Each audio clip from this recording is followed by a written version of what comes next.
संस्थापकाय च धर्मस्य सर्वधर्मस्वरूपिणे अवतारवरिष्ठाय रामकृष्णाय ते नमः। रामकृष्णाय ते नमः। रामकृष्णाय ते नमः। આજની ધ્યાન શિબિરનો ત્રીજો દિવસ અને એમાં પણ આજે માની વિશેષ કૃપા કે જગદાત્રી પૂજાના દિવસે આપણે સૌ અહીંયા એકઠા થયા છીએ એક સાથે ઠાકુરનું સ્મરણ, ઠાકુરનું ભજન કરવા માટે.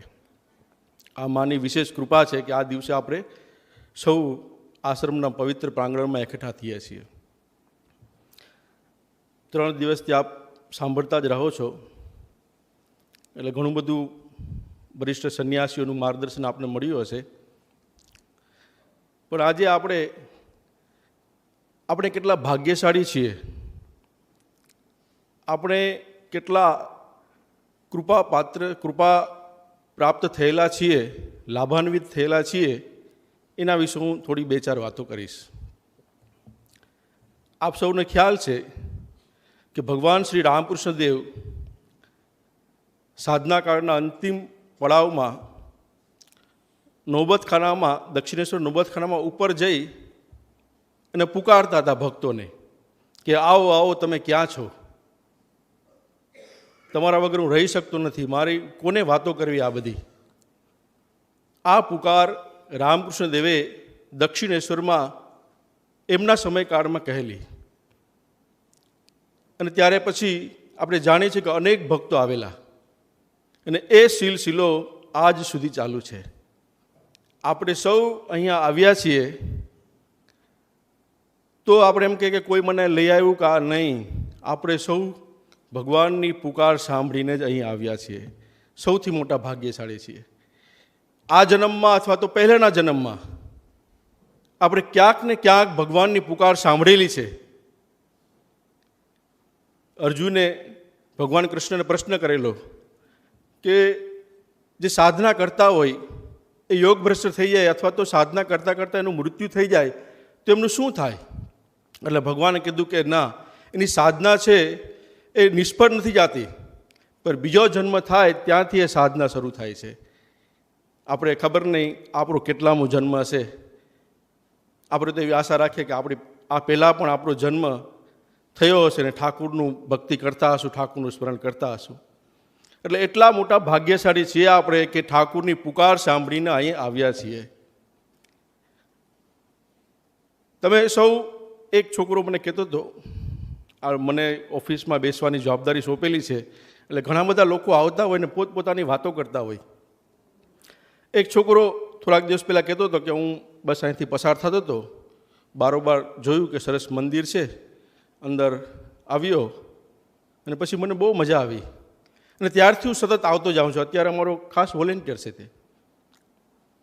હવે બીજા એક ભાઈ કહેતા હતા કે બસ અમે અહીંથી નીકળ્યા હતા, અંદર આવ્યા, અમને ગમ્યું અને ત્યારથી અમે આવતા શરૂ થઈ ગયા. તો આ શું એ એમનેમ આવ્યા છે? આ ઠાકુરની પુકાર એને ખેંચીને લાવી છે.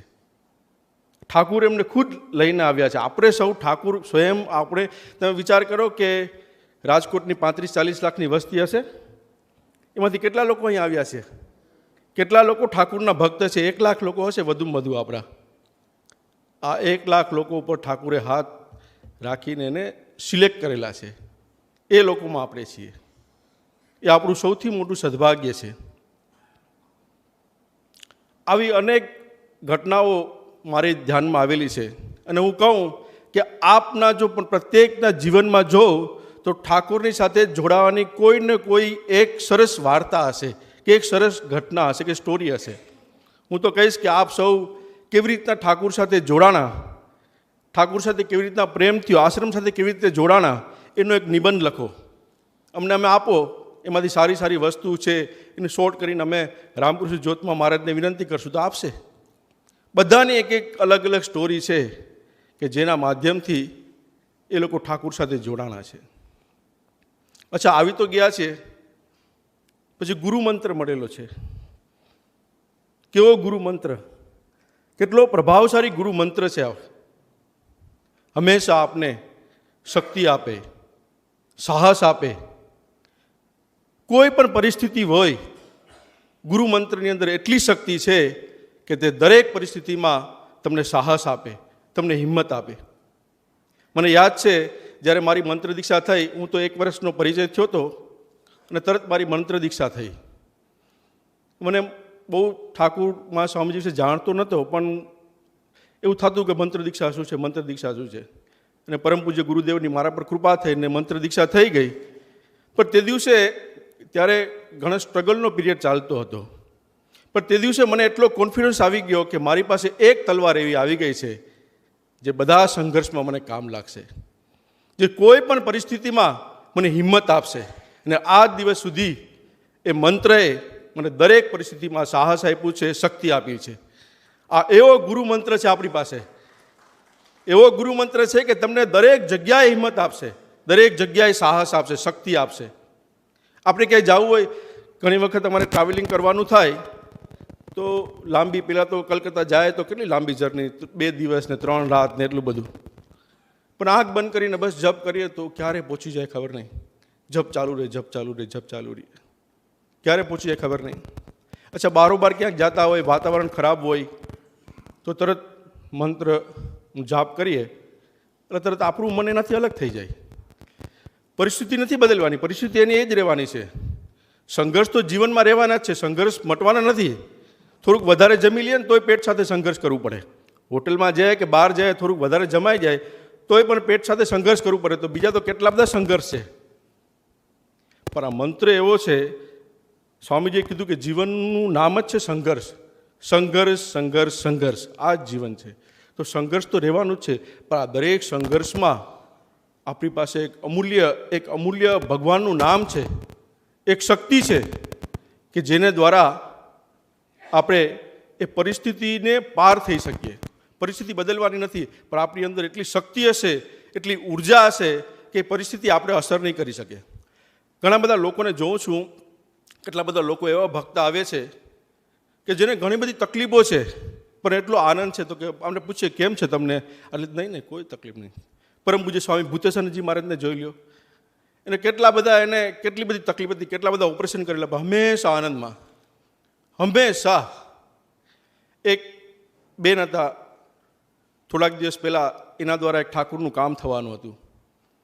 એટલે હું ત્યાં ગયો ને, અને પછી અમે એ ઠાકુરનું કામ સમાપ્ત કર્યું અને હું નીકળી ગયો. પછી ખ્યાલ આવ્યો કે જે કામ બાકી છે એટલે બેનને પાછું જવું પડે એવું હતું. એટલે બેનને મેં ફોન કર્યો કે તમારે પાછું જવું પડશે. એ બેનનો વજન 40 થી 45 કિલો છે, 4થા માળે રહે છે, લિફ્ટ નથી. મને તો હું એના ઘરે ગયો તો એમ થયું કે આ કેમ ઉપર ચડતા હશે આટલી ઉંમરમાં, ને લગભગ 75 વર્ષની એની આયુ હશે. તો એ બેન ગયા, પાછા જલ્દી જવામાં પડી ગયા અને પગમાં એને મોચ આવી ગઈ, પગ આખો સોજી ગયો. પછી ત્યાં ગયા, એક બીજા વોલેન્ટિયરને કીધું એટલે જઈને એને બધું કામ સાઇન બાઇન કરવાનાથી પૂરું થઈ ગયું. પછી મેં રાત્રે ફોન કર્યો વોલેન્ટિયરને કે ભાઈ થઈ ગયું કામ? તો કે હા મહારાજ કામ થઈ ગયું, પણ બેન પડી ગયા. હવે બેનના ઘરમાં બીજું કોઈ છે જ નહીં, એકલા છે. ઠાકુર સિવાયનું કોઈ છે જ નહીં, એકલા છે. પછી મેં ફોન કર્યો, મને બહુ અફસોસ થયો કે આપણે એક ઠાકુરના સારા કાર્ય માટે આ બેન નિમિત્ત થયા હતા અને એનું આવું થયું. એટલે મને દુઃખ થતું હતું, અફસોસ થતો, હું એના માટે પ્રાર્થના કરતો હતો. તો મેં એને ફોન કર્યો કે બેન મને બહુ દુઃખ થયો. નહીં મહારાજ બોલે, મને તો બહુ આનંદ છે. બોલે મને એટલો આનંદ છે કે તમે વાત ના કરો. મને એમ થાત કે જો માએ મને પહેલાં પાડી હોત કે પહેલાં પડી ગઈ હોત તો આ ઠાકુરનું કામ થાત નહીં. ને મને એમ થાત કે મા અને ઠાકુર મારા દ્વારા આ કામ સ્વીકારવા માગતા નથી, એટલે મને કોઈ દુઃખ નથી. મેં કીધું પગ કેવો છે? પગ દુખાવો બહુ છે, પણ મને કોઈ અફસોસ નથી. મને તો એટલો આનંદ છે કે બસ મારા દ્વારા કામ થઈ ગયું ને પછી મારું આ ઘટના ઘટી. કેટલો ઠાકુર પર વિશ્વાસ, કેટલો ઠાકુર પ્રત્યે પ્રેમ. પછી પાછી એને ડૉક્ટરે ગોળી આપેલી, એટલે હું વચ્ચે ખબર લઉં કેમ છે કેમ નહીં. તો એટલી મોટી ગોળી હતી તો શ્વાસ એને અન્નનળીમાં અટકી ગઈ. હવે બેન કશું ખાઈ નથી શકતા, ખાલી પાણી પીએ છે. હું દર વખતે ફોન કરું, પણ દર વખતે એની એક જ વાત હોય કે ના મહારાજ મને કંઈ તકલીફ નથી, મને એટલો આનંદ છે કે બસ મારા દ્વારા આ કામ થઈ ગયું અને ભગવાન હજી બીજું કામ કરાવી લે. આ જીવનમાં ઠાકોરનું નામ લેવાઈ ગયું, ઠાકોરનું કામ થઈ ગયું, એનાથી વિશેષ શું જોઈએ? તો આવી ભક્તિ છે લોકોની. આવી તો કેટલી બધી સ્ટોરીઓ છે, કેટલા બધા લોકોની જીવનમાં એવી ઘટનાઓ છે જે આપણે કહી શકીએ. તો એવું ગુરુ મંત્ર આપણે મળેલો છે.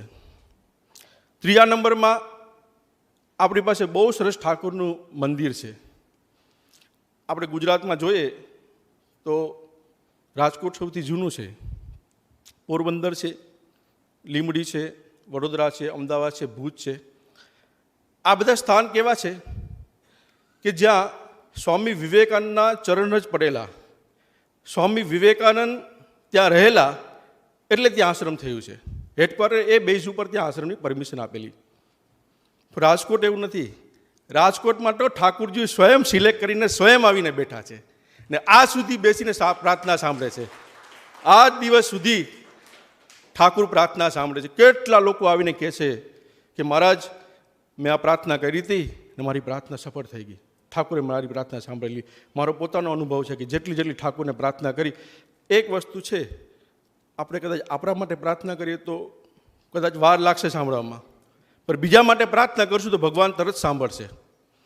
પણ આપણે જો બીજા માટે પ્રાર્થના કરશું તો કોક આપણા માટે પણ ક્યારેક પ્રાર્થના કરશે. એટલે હંમેશા એક આદત જ પાડી લેવી કે કોઈના વિશે કંઈ સાંભળી કે કોઈ દુઃખમાં છે, કોઈ કષ્ટમાં છે, કોઈ મુશ્કેલીમાં છે, તરત એના માટે પ્રાર્થના કરવી. એનું તો કલ્યાણ થશે જેના માટે આપણે પ્રાર્થના કરશું તે. સાથે સાથે આપણું પણ કલ્યાણ થશે, આપણે પણ ભગવાન તરફ જવાનો મોકો મળશે. નહીં તો અત્યારે કેવું સમય થયો કે તમે કોઈને તમારા દુઃખની વાત કરો તો એ ચર્ચાનો વિષય થઈ જાય કે પછી, પણ તમે એના માટે જો પ્રાર્થના કરો તો તમારા હૃદયમાં એના પ્રત્યે પ્રેમ જાગશે જ ને. તમે તો એના કરતાં તમારું તો કલ્યાણ છે જ કે આપણે તો ભગવાન તરફ આગળ જઈ રહ્યા છીએ. હમણાં 2-4 દિવસ પહેલાં જ એક ભાઈ આવેલા, એટલે મને કહેતા હતા કે મહારાજ હું અહીંથી પસાર થતો હતો ને હું અંદર આવ્યો, ઘણા દિવસથી મારી મનની અંદર સુસાઇડ કરવાની ઈચ્છા થતી હતી, મને આત્મહત્યા કરવાની ઈચ્છા થતી હતી. પછી હું અંદર આવ્યો અને 2-4 દિવસ આવ્યો અને આખું મારો માઇન્ડ ચેન્જ થઈ ગયો. આ સાક્ષાત ભગવાન બિરાજમાન છે, એને આ પ્રૂફ છે એનું. આખું મારું જીવન બદલાઈ ગયું. મને હવે વિચાર જ વયો ગયો છે અને હવે મારું જીવન મેં તીર્થયાત્રામાં પસાર કરી દીધું છે. થોડા દિવસ પહેલાં મેં એક ઘટના સાંભળેલી. એક આપણા ભક્ત છે, એને એસટીડી પીસીઓ હતો. ત્યાં એક ભાઈ આવ્યા અને ફોન કરતા હતા. ફોન કરતાં એના મિસિસને ફોન કરતા હતા કે બસ આ છેલ્લો ફોન છે, હવે હું નહીં ફોન કરી શકું, હવે હું સુસાઇડ કરવા જઈ રહ્યો છું, બસ આ છેલ્લો ફોન છે મારો. એમ લાંબી વાત ચાલી. ઓલા ભક્તે બધી વાત સાંભળેલી. પછી ખાલી એને એટલું કીધું કે ઓલા ભાઈ પછી ફોન મૂકીને કીધું કેટલા પૈસા આપવાના છે? તો કે પૈસા નથી જોતા, પણ એક તમને પ્રાર્થના કરું. શું? એ કે તમે તો આ બધું નક્કી કર્યું છે, તમે એક કામ કરો, એ કે અહીં રામકૃષ્ણ આશ્રમ છે, એ કે ત્યાં એકવાર તમે દર્શન કરી આવો. બસ દર્શન કરીને પછી તમારે જે કરવું એ કરજો તમે, પછી કંઈ ચિંતા નહીં. તો એ ભાઈને એમ થયું કે હાલો આ ભાઈએ છેલ્લી વાત કરી છે તો ભગવાનના દર્શન કરીને જાય. એ ભાઈ અહીં આવ્યા, દર્શન કર્યા ને પછી બહાર ગયા. 1 વર્ષ પછી એ ભાઈ એની પત્નીને લઈ અને એ એસટીડી પીસીઓમાં ગયા અને ઓલા ભાઈને કે તમે ઓળખો છો મને? એ કે તો હવે ત્યાં એસટીડી પીસીઓમાં તો કેટલા બધા લોકો આવતા હોય. તો કે ના હું તો ઓળખતો નથી. એ કે હું 1 વર્ષ પહેલાં આવેલો, તેનો સુસાઇડ કરવા જઈ રહ્યો હતો, તમે મને કહ્યું કે આશ્રમમાં જાઓ. હું ત્યાં ગયો, મેં દર્શન કર્યા. મારી આર્થિક બહુ સંકળામણ હતી, મારા ઉપર કર્જ હતો, કોઈ બિઝનેસ હતો મારી પાસે. તો હું આશ્રમમાં ગયો અને બહાર નીકળ્યો તો મારો એક મિત્ર મળ્યો જૂનો. એ મિત્ર મળ્યો એટલે મને એને પૂછ્યું કે શું કરે છે? તો કીધું કે કંઈ કામ નથી, અત્યારે તો હું બેકાર છું. તો કે મારે અમદાવાદમાં બિઝનેસ છે ને મારે કોઈ સારા માણસની જરૂર છે, ચાલ મારી સાથે. આખું એનું જીવન પલટાઈ ગયું. આ ઠાકુરની કૃપા. આવી તો કેટલીઓ ઘટના છે, કેટલી બધી ઘટનાઓ છે. આ વિશે વાત કરતા જઈએ તો આજે છેલ્લો દિવસ છે, નહીં તો હજી ચાલે. તો એવી કેટલા બધા લોકો આવીને કહે છે, ફક્ત આ જ નહીં, કેટલા બધા લોકો એમ કહે છે કે અમે નાની ઉંમર હતી ત્યારે આશ્રમમાં જતા ત્યાં ધ્યાન કરતા અને ત્યાંથી અમને પ્રેરણા મળી, અમારું નવું જીવન બન્યું. આવું કેટલા બધા લોકો અમને કહે છે. તો એટલું સરસ મંદિર જ્યાં ઠાકુર સ્વયં બિરાજમાન છે ને આપણે એટલો, તમે હંમેશા જાઓ તો મંદિર, ને આ મંદિર હું તો કહું છું વારંવાર કે આ મંદિર જાગૃત કરવામાં ભક્તોનો બહુ મોટો ફાળો છે. એનો ફાળો સાધુઓ કરતાં પણ કદાચ વધારે ભક્તોનો ફાળો છે. કારણ કે તમે હંમેશા જાઓ, સવારે મંદિર ખુલે ત્યાંથી બંધ થાય સુધી 30-35 લોકો બેસીને જપ કરતા જ હોય છે. એટલે તમે આશ્રમની અંદર આપણે પગ મૂકીએ ને તો આપણે એમ થાય કે ના, એક અલગ વાતાવરણમાં આવી ગયા છે. હવે તો નાના નાના છોકરા, મને એમ થાય ઘણા બહેનો આવે કે મહારાજ આ છોકરો, નાનકડો છોકરો, એ કે આને કે રોજ લઈ આવો પડે આશ્રમ. એવા કેટલા બહેનો આવે કે રોજ આશ્રમ લઈ, જો ના લઈ આવીએ તો રાત્રે કહે કે તમે મને આજ આશ્રમમાં નહીં લઈ ગયા. હવે આ જન્મના સંસ્કાર હશે એના, પાછલા જન્મનું કંઈક બાકી હશે, ઠાકુરની ભક્તિ કરેલી હશે, એ અહીંથી શરૂ થયું છે. તો ઠાકુરની કેટલી કૃપા આપણા ઉપર, કેટલી દયા. ના, આપણી પાસે આવું બધું છે આપણી પાસે. અને એનાથી ઉપરાંત સાહિત્ય, રામકૃષ્ણ વિવેકાનંદ સાહિત્ય, કેટલું સરસ સાહિત્ય, ભગવાને કહેલા શબ્દો, એના ઉપર એના શિષ્યોએ કરેલી સાધના અને એ સાધનાનો નિચોડ. આપણા પુસ્તકો છે એ ખાલી જે આપણા સાધુઓ છે એને ખાલી વિચારીને કે ચિંતન કરીને નથી લખેલા. સાધનાનો નિચોડ છે. તમને એને અંદરથી નવી શક્તિ મળશે, નવી પ્રેરણા મળશે, નવું સાહસ મળશે, એવા પુસ્તકો છે. એક ભાઈ હમણાં મને કહેતા હતા કે હું મારા બનેવી હતા એની સાથે પહેલી વાર આશ્રમમાં આવ્યો. એ પુસ્તક લેવા આવ્યા હતા, ફોરેનના હતા, અને હું આવ્યો અને મને એક પુસ્તક ગમ્યું એટલે મેં વાંચ્યું. પછી મને પણ બહુ ગમ્યું એટલે મેં કીધું કે જેટલા પુસ્તક છે બધા આપી દો. એ બધા પુસ્તક મેં વાંચ્યા. એમનો બિઝનેસ હતો મોટો. મહારાજ કે ઠાકુરનું કથામૃત મને એટલું પસંદ આવ્યું, એટલું મને ગમ્યું કે હું રોજ ઠાકુરનું કથામૃત વાંચતો. મારો બિઝનેસ કેમ ચાલતો મને ખબર નથી. મેં મહેતાજીને કહી દીધું કે તારે જેમ ચલાવે એમ ચલાવ, બાકી હું તો આ ભગવાનનું નામ લઈને રહીશ. ભગવાનને ને એટલો સરસ બિઝનેસ ચાલ્યો કે મારે ક્યારેય ચિંતા કરવાની જરૂર જ નથી પડી. આ ઠાકુરની લીલા તો જોઉં તમે, મારે ક્યારેય કે જોવાની જરૂર જ નથી પડી. અને જ્યારે એનો છોકરો મોટો થયો ત્યારે એને કીધું કે જો તારે પૈસા કમાવા હોય તો કમા, બિઝનેસ કરવું હોય તો કર, પણ સત્ય તો આ છે, સત્ય તો આ ભગવાનનું નામ છે, સત્ય તો સાધના છે, બાકી તારે જે કરવું હોય એ કર. અને છોકરો પણ એટલો સરસ કે એ પણ ભક્તિની લાઈનમાં બિઝનેસ કરે છે, પણ ભક્તિની લાઈનમાં આવી ગયા છે. એ કહેતા હતા હમણાં કે મેં મારા માને પ્રાર્થના કરી, માં બહુ પૈસા આપ્યા, હવે મને પૈસાની જરૂર નથી, બીજા અનેક ગરીબ લોકો છે એને તમે પૈસા આપો. આ શબ્દો બહુ ઓછા નીકળે. આપણે પૈસા માટે આપણે એમ થાય કે જેટલા વધારે હોય એટલી સારા કામમાં વાપરીએ એવું થાય. ભલે કે આપણે દેવ પૂજા કરીએ કે સાધુ સેવા વાપરીએ, ઠાકુર સેવા વાપરીએ, પણ કે મેં પ્રાર્થના કરી કે માં હવે પૈસા બહુ થઈ ગયા, હવે મને પૈસા નથી જોઈતી. અને મેં જેટલા પૈસા સેવામાં વાપર્યા છે ને એના કરતાં 10 ગણા ઠાકુરે મને આપ્યા છે. જેટલા પૈસા મેં વાપર્યા છે, ક્યારે મેં કોઈ વસ્તુ, હજી પણ અમે એની દુકાનમાં એક વસ્તુ બને છે, અમે એને કહીએ કે આ વસ્તુ મારે જોઈએ છે તો એ બલ્કમાં મોકલી દે. ક્યારે મને ક્યારેક સંકોચ થાય કે આ આટલી બધી વસ્તુ મોકલે છે આનું, તો કે ના મહારાજી કે ઠાકુર આનું 10 ગણું અમને આપે છે. તો આ એની કેવી ભક્તિ. અચ્છા, કેટલા જગ્યાએ હું પેલા સાધુ થયા પહેલાં મને ઘણા જગ્યાએ પુસ્તકો મેળો લગાવવામાં કે જવાનો મોકો મળતો, તો ત્યાં જાય તો ઘણા બધા લોકો આવતા સ્વામી વિવેકાનંદ કે ઠાકુરના પુસ્તકો લેવા. એક ભાઈ રોજ આવતા, અને પછી જેટલા પૈસા હોય એના પુસ્તકો, ઠાકુરના ફોટા, સ્વામીજીના ફોટા લઈ જાય. પછી મેં એક દિવસ પૂછ્યું કે ભાઈ આ તમે રોજ એટલા પૈસા પુસ્તકોને ફોટા લઈ જાઓ, શું કરો તમે? તો કે મહારાજી કે આ હું મારા ઘરના દરેક ખૂણામાં લગાવું, દરેક રૂમમાં લગાવું. જ્યારથી આ ફોટા લગાવ્યા છે, જ્યારથી પુસ્તકો મારા ઘરમાં આવ્યા છે, ત્યારથી મારા ઘરનું વાતાવરણ બદલી ગયું છે. ત્યારથી મારા બાળકોને નવી ઉર્જા મળે છે. એટલે હું રોજ લઈ જાઉં. હું તો મારા ઘરમાં બધે જ રાખું, પણ કોઈને આપવાનું હોય તો પણ ફોટા અને પુસ્તકોને હું આપું. આ કેવી શક્તિ છે. પૂજ્ય ડોંગરેજી મહારાજ કહેતા કે તમે ઠાકોરની, તમે કોઈ પણ ભગવાનની ભક્તિ કરતા હોય તો એની આંખોમાં જોવો તો તમને એમાંથી આશીર્વાદ મળતા હશે. તમે મંદિરમાં જાઓ તો હંમેશા એમ લાગે કે ઠાકુર આપણું હસતા મોઢે સ્વાગત કરવા બેઠા છે, હસતા મોઢે આવકારે છે, આવો આવો આવો આવો આવો આવો. ને એમ થાય કે જોયા નહીં તો બીજા બધા ઘણા બધા અવતાર થયા છે, બધા અવતારમાં ભગવાનનું વિશેષ રૂપ છે, પણ ઠાકુરનું કોઈ બાહ્ય રૂપ નથી. પણ આકર્ષણ કેવું! એક દિવસ ટ્રાય કરો વિચારીને કે મારે આજે ઠાકુરને છોડી દેવાના છે. એક દિવસ કે આજ હવે મારે ઠાકુરને છોડી દેવાના છે, ઠાકુર વગર મારે રહેવાનું છે. જોઉં તમારી હાલત કેવી થાય.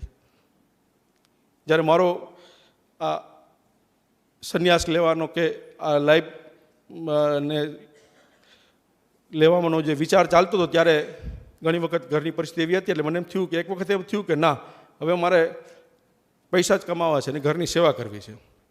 તો મને એ વિચાર આવતો હતો કે મારે ઠાકુરને કેમ છોડવા, ઠાકુરને છોડી દેવા, જેને મેં જીવનનો આધાર બનાવ્યો, જે મારા જીવનના મુખ્ય છે, એને છોડી દેવા મારે? એને છોડીને કેમ રહેવું? એને છોડીને રહી જ ના શકાય. ને પાછળ કેની પાછળ જવું? પૈસા પાછળ. મને 3 દિવસ સુધી રોવડાવ્યો ઠાકુરે, 3 દિવસ સુધી મને રોવડાવ્યો કે એને છોડીને જવું પડે. ત્યારે ગુરુ કૃપા થઈ અને ગુરુદેવ ખેંચીને લઈ આવ્યા. આજે હું જે કહી છું મારા ગુરુદેવની કૃપા છે, ઠાકુરની કૃપા છે, સાધુઓના આશીર્વાદ છે. તો આવી ઠાકુરની કૃપા છે. તમે એક દિવસ, મેં તમને કીધું ને પહેલો નિબંધ, એમાં બીજો એ પણ લખજો કે જો મારા જીવનમાં ઠાકુર ના હોત તો મારું જીવન કેવું હોત, મારા જીવનમાં આશ્રમ ના હોત તો મારું જીવન કેવું હોત. આ તમે એકવાર લખીને જો, ટ્રાય કરજો કેવું થાય છે. નહીં રહી શકીએ આપણે. એકવાર એક શિષ્ય ગુરુ પાસે ગયેલા અને ગુરુને કહ્યું કે આ મંત્ર તમે આપ્યો છે, પણ આનાથી કંઈ ફાયદો નથી થતો મને. તો ગુરુ કે ઠીક છે, કામ કરજે, કાલે આવજો તું મારી પાસે. કાલે તમે વાર્તા કદાચ સાંભળેલી હશે, પણ હવે શરૂ કરી તો બોલી દઉં. તો મેં કીધું કે કાલે આવજો, કાલે તને બીજો મંત્ર આપી શકીએ, પણ એક જ શરત છે કે આ મંત્ર તારે કાલ સુધી એકેય વાર જપ નહીં કરવાનો, ભૂલેથી પણ ના થવો જોઈએ, નહીં તો ઓલો બીજો મંત્ર છે ને અસર નહીં કરે. તો કે હા મહારાજી, કે હું કરી શકીએ. તો ભાઈ ગયા ને ટ્રાય કરી, પૂરો તો પ્રેક્ટિસ છે રોજ જપ કરવાની. શું થાય? તો જપ તો ચાલુ જ છે, રોકાતો જ નથી. પછી બીજા દિવસે ગુરુના ચરણોમાં જઈ ગયું, મહારાજ નહીં. હવે ખબર પડી કેટલું પરિવર્તન આવ્યું છે. આપણે હજી સુધી સમજાતું નથી કે આપણાની અંદર કેટલું પરિવર્તન આવ્યું, ઠાકુર પ્રત્યે કેટલો પ્રેમ થયો છે, ઠાકુર સાથે આપણે કેટલા એક થઈ ગયા છે. ઘણા લોકો એવા છે કે જેના જીવનમાં ઠાકુર જ છે, ઠાકુરને લઈને જીવન જીવે છે, બીજું કંઈ છે જ નહીં. એવા ઘણા ભક્તો છે રાજકોટમાં. રાજકોટનું સદભાગ્ય છે કે જેને ઠાકુરને જીવનના એક ધ્રુવ તારા બનાવ્યા છે કે ઠાકુર લઈને જ રહેવાનું. એ લોકોને જોઉં છું હંમેશા, બસ ઘરમાં ઠાકુર, અહીંયા આવ્યા તો આશ્રમમાં સેવા. આ સેવા પણ જે કરે છે ને, આ રામકૃષ્ણ મઠ મિશન, એમ સ્વામી વિવેકાનંદ કીધું કે આ ઠાકુરનું સ્થૂળ શરીર છે. અહીંયા આપણે જે કાંઈ સેવા કરીએ છીએ ને, એ ઠાકુરની સ્વયં પૂજા છે. આ સેવા નથી, આ ઠાકુરની સ્વયં પૂજા છે, આપણે જાણીએ કે ના જાણીએ. ને ભજન કરતા હશું તો કદાચ આપણે ઠાકુરનું ધ્યાન કરવું પડતું હશે, પણ તમે જ્યારે સેવા કરતો હશો ને, ત્યારે ઠાકુરની નજર તમારા ઉપર હશે. ઠાકુર તમને જોતા હશે કે આ મારો શિષ્ય બધું છોડીને. એટલે ક્યારે પણ મનમાં સંકોચ થાય કે મારે આ મારો જપ ધ્યાનનો સમય છે, મારો આ સાધનાનો સમય છે, છોડીને મારે કામ કરવાનું, તો એ વિચારતા નહીં. મને એક સાધુએ બહુ સરસ વાત કરેલી, જે મને જીવનમાં કામ લગાવેલી. એને કહેલું કે જ્યારે મોકો મળે ત્યારે નામ લઈ લેવું, ત્યારે સાધના કરી લેવી. મોકો મળે ત્યારે કામ કરી લેવું, મોકો મળે ત્યારે કામ કરી લેવું, અને સમય મળે ત્યારે જપ ધ્યાન કરી લેવું. પછી સમય મળે ને ત્યારે આપણે કામ ગોતવા જાય એવું નહીં કરવાનું. ત્યારે ભગવાનનું નામ લ્યો શાંતિથી, કંઈ કામ નથી તો. ને કામ મળે ત્યારે એવું વિચાર નહીં કરો કે મારી સાધના નષ્ટ થઈ ગઈ છે, મારી સાધનાનો સમય છે, આ ઠાકુર કરશે, એ તો બેઠા છે, આપણું ધ્યાન રાખે જ છે. આપણે મંદિરમાં ધ્યાનમાં બેસીને આપણે તો આપણે શું થાય કે આપણે આપણું ચિંતન કરીએ કે હું આ કરું છું, જપ કરું છું. એકવાર મંદિરમાં બેસો, ઠાકુરનું ધ્યાન કરવા બેસો, તો પોતાને ઠાકુરની અંદર સમાવી દો, પોતાનું અસ્તિત્વ મિટાવી દો, પોતાનું અસ્તિત્વ જ ના રહેવા દો. મારું અસ્તિત્વ રહેશે તો મને વિચાર આવશે ને કે મને પગ દુખે છે, મને આ છે ને. પછી ઠાકુરના સ્પંદન, ઠાકુરના વાઇબ્રેશન અનુભવ કરવાનો પ્રયત્ન કરો. એ થાય છે અહીંયા. તમે અનુભવ કરશો તો ઠાકુરના સ્પંદન તમને અનુભવ થશે. એ પ્રયત્ન કરો તમે. આપણું ચિંતન જ નહીં. જ્યારે ચિંતન આવે કે ઓ મારે આ છે, વિચાર કોઈ આવે, અરે ઠાકુરનું ચિંતન કરવાનું છે, ધીરે ધીરે પ્રયત્ન કરતાં કરતાં એવો સમય આવશે કે આપણું ચિંતન, આપણું અહમ મટી જશે.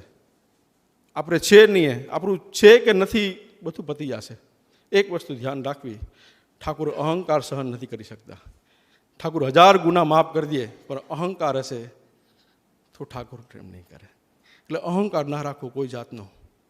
બાકી જ્યારે ધ્યાનમાં બેસીએ ત્યારે પોતાની જાતને પોતાને ઠાકુરમાં સમર્પણ કરી દેવી, એનું આપણું અસ્તિત્વ મિટાવી દેવું. અને જ્યારે ધ્યાનમાંથી ઊભા થઈએ ત્યારે હૃદયમાં ઠાકુરને બેસાડી લેવા. હૃદયમાં ઠાકુરને બેસાડીને સતત ઠાકુરનું સ્મરણ કરતા રહેવું. જેમ ગુરુદેવે કહ્યું છે એમ આપણે જો 1 વર્ષ પ્રયત્ન કરશું તો આપણે એક અવસ્થા આવી જશે.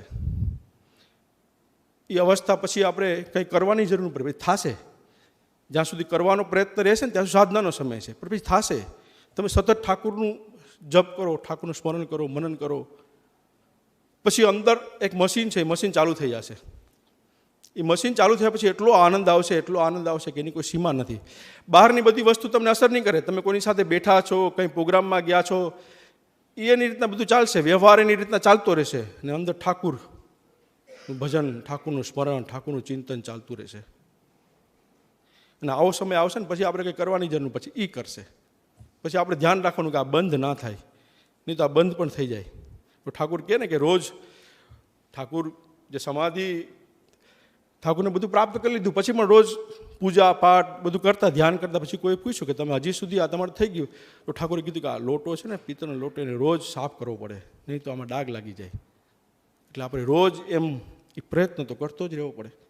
અને આ પ્રયત્ન કરતા રહેશું તો આપણે એક દિવસ એના ચરણોમાં પહોંચી જશું.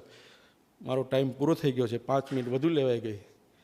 આજે જે કંઈ આજે મને અહીંયાથી આદેશ કરવામાં આવેલો વરિષ્ઠ સંન્યાસીઓનો કે તમારે બોલવાનું છે, આમ તો હું વક્તા નથી અને બોલતો નથી, પણ આજે મને આદેશ કરવામાં આવ્યો એટલે જે કાંઈ હું બોલ્યો છું એ એમના આશીર્વાદ, ઠાકુરની કૃપા. જો કંઈ સારું લાગ્યું હોય તો એમના આશીર્વાદ છે, ઠાકુરની કૃપા છે. અને કંઈ ભૂલચૂક થઈ હોય તો એ મારી ભૂલચૂક સૌને માફ કરશે. હરિ ઓમ તત્સત.